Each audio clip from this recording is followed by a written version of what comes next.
It is our country's most popular and some believe most violent sport. Are concussions and head injuries as big a concern for high school athletes as they are for college and pro athletes? Oh, absolutely. I would say probably even more. Dr. Tad Seifert, director of the Sports and Concussion Program at Norton Healthcare, says the type of helmets kids wear plays a role in their risk of concussion. That belief is rooted in years of research at Virginia Tech University that resulted in this 5-star helmet safety rating system. The higher the rating, the lower the concussion risk. But the reality is the newer helmets have better energy absorbing materials and lower head acceleration, and that lowers risk. And the difference between a 1-star and the better 4 and 5 stars is dramatic. It can cut your head acceleration in half. Dr. Stefan Duma believes any helmets that fall below his 3-star rating shouldn't be used anymore because they don't provide enough protection against concussions.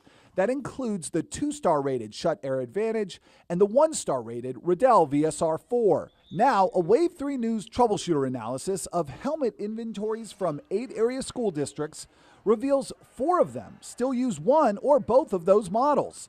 In JCPS, 26% of the helmets they own are rated 1 or 2 stars in the Virginia Tech system. What this does is it shows that there is a conversation that definitely needs to be had, and it's going to be had. Right now, JCPS is following the recommendations of NOXI, a national group that certifies football helmets. NOXI doesn't think the research at Virginia Tech tells the whole story because they didn't test for all the variables, and nearly everyone agrees proper fit and tackling technique are far more important to preventing concussions. Just this week, the American Journal of Sports Medicine published a University of Wisconsin study that found no difference in concussion rates by helmet brand. But after we told JCPS what Dr. Seifert said, they decided to organize a meeting to sort it all out, since he's also an advisor to the district. But we need to get with the athletic directors and get with our expert from Norton and get them together and talk about what the research shows, how they should move going forward, and what's best for kids. Some school districts say the answer is clear. Floyd Central responded to our report by immediately taking all of its lower-rated helmets out of service.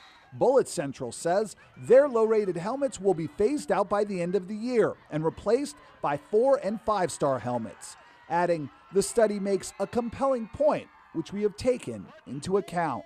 Would you put your child in a 1 or 2-star helmet? Oh, God, no, I would not.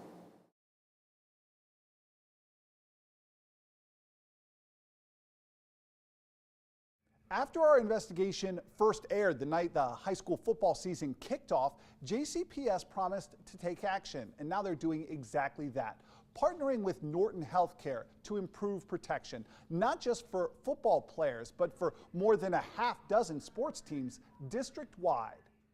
This proposal, posted on the JCPS website late Wednesday afternoon, lays out the plan to address the concussion risk for JCPS athletes. The plan is paid for in large part by a $150,000 grant from Norton Healthcare. It includes replacing 235 football helmets that scored low in Virginia Tech University's 5-star safety rating system, used by teams at the high school, college, and pro levels. But the reality is the newer helmets have better energy absorbing materials and lower head acceleration, and that lowers risk. And the difference between a 1-star and the better 4 and 5 stars is dramatic. It can cut your head acceleration in half. Dr. Stefan Duma believes any helmets that fall below 3 stars in a safety rating system shouldn't be used anymore because they don't provide enough protection against concussions.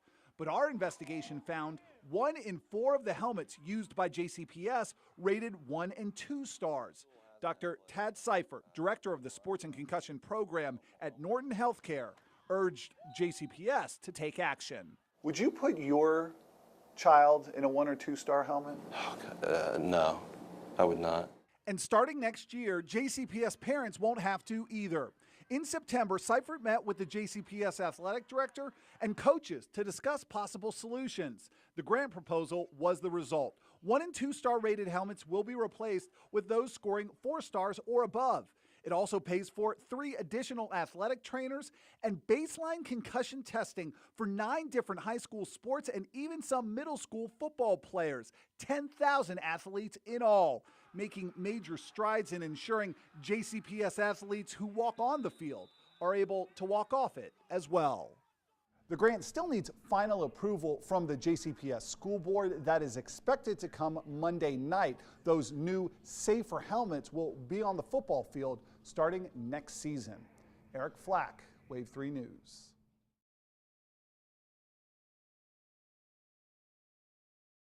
It's been 1 year since Jacob Quaife had emergency brain surgery after a concussion during a Wagner High School football game.